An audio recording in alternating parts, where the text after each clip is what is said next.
ರಾಜ್ಯದ ಕರಾವಳಿ ಮತ್ತು ಮಲೆನಾಡು ಜಿಲ್ಲೆಗಳಲ್ಲಿ ಕೆಲ ದಿನಗಳಿಂದ ಧಾರಾಕಾರವಾಗಿ ಮಳೆಯಾಗುತ್ತಿದ್ದು ಕೆಲವೆಡೆ ಜನಜೀವನ ಅಸ್ತವ್ಯಸ್ತಗೊಂಡಿದೆ. ದಕ್ಷಿಣ ಕನ್ನಡ, ಉಡುಪಿ, ಚಿಕ್ಕಮಗಳೂರು, ಶಿವಮೊಗ್ಗ, ಉತ್ತರ ಕನ್ನಡ ಜಿಲ್ಲೆಗಳಲ್ಲಿ ಇಂದೂ ಸಹ ವ್ಯಾಪಕವಾಗಿ ಮಳೆಯಾಗುತ್ತಿದೆ. ಉಡುಪಿ ಜಿಲ್ಲೆಯಲ್ಲಿ ಸುರಿಯುತ್ತಿರುವ ಮಳೆಯಿಂದಾಗಿ ನೆರೆ ಹಾವಳಿ ಆವರಿಸಿದೆ. ಉಡುಪಿ ಜಿಲ್ಲೆಯ ಬೈಂದೂರು ತಾಲೂಕಿನ ನಾವುಂದ, ಸಾಲ್ಪುಡ ಪ್ರದೇಶದಲ್ಲಿ ನೆರೆ ಹಾವಳಿ ಉಂಟಾಗಿದ್ದು ಪರಿಣಾಮ ಈ ಗ್ರಾಮಗಳು ದ್ವೀಪದಂತಾಗಿವೆ. ಸ್ಥಳಕ್ಕೆ ಪ್ರಾಕೃತಿಕ ವಿಕೋಪ ದಳ ಭೇಟಿ ನೀಡಿದ್ದು ಸಂತ್ರಸ್ತರನ್ನು ಸುರಕ್ಷಿತ ಸ್ಥಳಗಳಿಗೆ ಸ್ಥಳಾಂತರಿಸಲಾಗಿದೆ.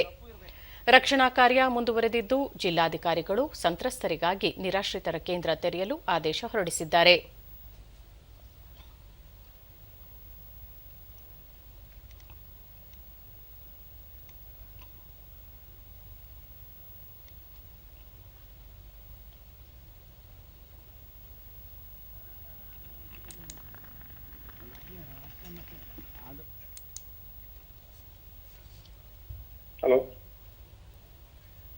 ಈ ಕುರಿತು ಹೆಚ್ಚಿನ ಮಾಹಿತಿ ನೀಡಲು ನಮ್ಮ ಉಡುಪಿ ಜಿಲ್ಲಾ ಪ್ರತಿನಿಧಿ ಉದಯ್ ಪಡಿಯಾರ್ ದೂರವಾಣಿ ಸಂಪರ್ಕದಲ್ಲಿದ್ದಾರೆ.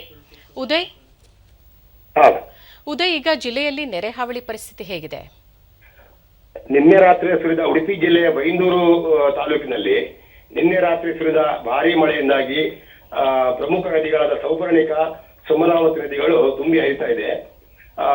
ನಾವುಂದ ಗ್ರಾಮದ ಸಾಲ್ಬೂಡ ಎನ್ನುವಲ್ಲಿ ನೆರೆ ಬಂದಿದ್ದು ಅಲ್ಲಿಗ ವಯೋವೃದ್ಧರನ್ನ ಹಾಗೂ ಅನಾರೋಗ್ಯ ಪೀಡಿತರನ್ನ ಬೇರೆ ಸ್ಥಳಾಂತರಿಸಲಾಗಿದೆ.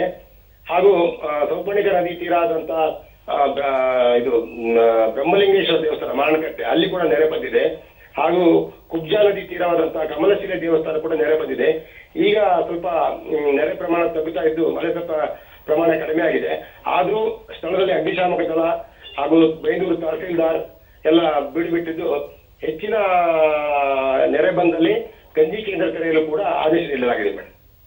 ಹಾಗೆ ಜಿಲ್ಲಾಡಳಿತ ಪರಿಹಾರವಾಗಿ ಯಾವೆಲ್ಲ ಕ್ರಮ ಕೈಗೊಂಡಿದೆ? ಈಗಾಗಲೇ ಸಾಕಷ್ಟು ದೋಣಿಗಳನ್ನು ವ್ಯವಸ್ಥೆ ಮಾಡಿದ್ದಾರೆ.